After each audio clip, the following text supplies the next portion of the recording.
ആലപ്പുഴ കീച്ചേരിക്കടവ് പാലം തകർന്നു വീണതിൽ കരാർ കമ്പനിയെ കരിമ്പട്ടികയിൽപ്പെടുത്താൻ തീരുമാനം. പാലം നിർമ്മാണത്തിൽ മേൽനോട്ടം വഹിക്കുന്നതിൽ വീഴ്ച വരുത്തിയ പൊതുമരാമത്ത് വകുപ്പിലെ 3 ഉദ്യോഗസ്ഥരെ സസ്പെൻഡ് ചെയ്തു.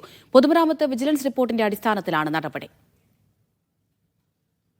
ആലപ്പുഴ കീച്ചേരിക്കടവ് പാലം നിർമ്മാണത്തിനിടെ തകർന്നു വീണ് 2 പേർ മരിച്ച സംഭവത്തിൽ ഗുരുതര വീഴ്ച സംഭവിച്ചുവെന്നാണ് പൊതുമരാമത്ത് വകുപ്പ് വിജിലൻസ് വിഭാഗത്തിന്റെ റിപ്പോർട്ട് പരിശോധിച്ച പൊതുമരാമത്ത് വകുപ്പ് മന്ത്രി PA മുഹമ്മദ് റിയാസ് അടിയന്തര നടപടിക്ക് നിർദ്ദേശം നൽകി.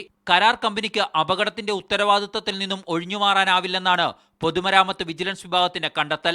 ഇത് പരിഗണിച്ചാണ് കമ്പനിയെ കരിമ്പട്ടികയിൽപ്പെടുത്തുന്നത്.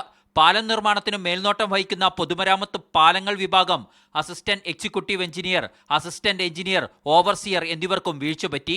ഇവരെ സസ്പെൻഡ് ചെയ്യാൻ പൊതുമരാമത്ത് വകുപ്പ് സെക്രട്ടറിക്ക് മന്ത്രി നിർദ്ദേശം നൽകി. പിന്നാലെ മൂവരെയും സർവീസിൽ നിന്നും അന്വേഷണ വിധേയമായി സസ്പെൻഡ് ചെയ്ത് ഉത്തരവിറക്കി.